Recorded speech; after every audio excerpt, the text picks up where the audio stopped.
after I show you the can and stuff, I'll make a quick edit.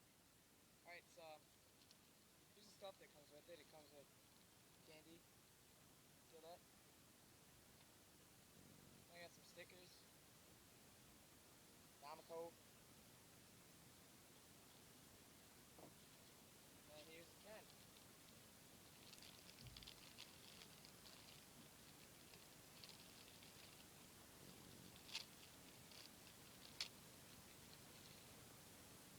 Yeah, I got the Ultra Rasta, by the way. Painted cups. Yeah. Ooh, that's a short skirt. It's actually kind of sticky. I like that. So yeah, after I show you it, I'll edit. See, here it is. Namco. Ultra Rasta. There it is. The Rasta ball.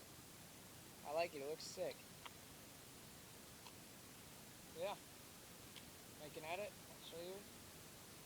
Here we go.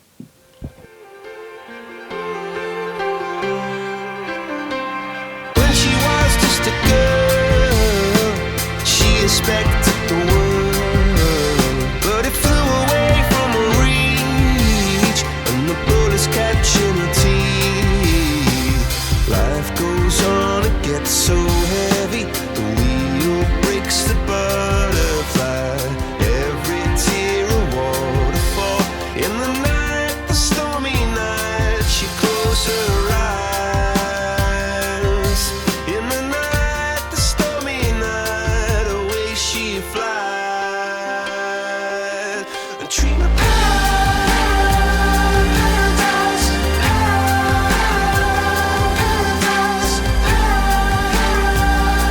paradise. Oh, she dreamed of paradise,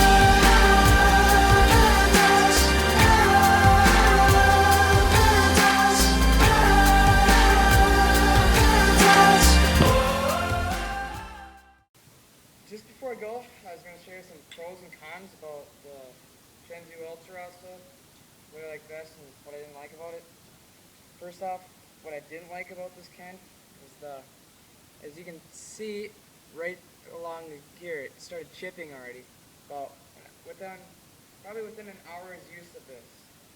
The base is fine basically, and small cup had a few chips down here. But it's just really the cup paint that's chipping, and I have two minor chips up here. The top, I bet you can't even see them, but oh, maybe you can. Yeah, right there. In the top. But overall, this kind is good for everything. Perfect lunar balance to me. Even though a spike is a bit short, it's really it. Balance is perfectly there. It's good for lighthouses. It's all right for stilts. It's not the greatest, but I like it for stilts. The bird is pretty good too. Everything all around except for maybe spike moves, like my lighthouse in has messed up. I mean, I had it there and it just slipped. That kind of made me mad. You know, and that's about it. I like this can overall though. It's pretty good. Buy one, try it out, see what you think. Bye.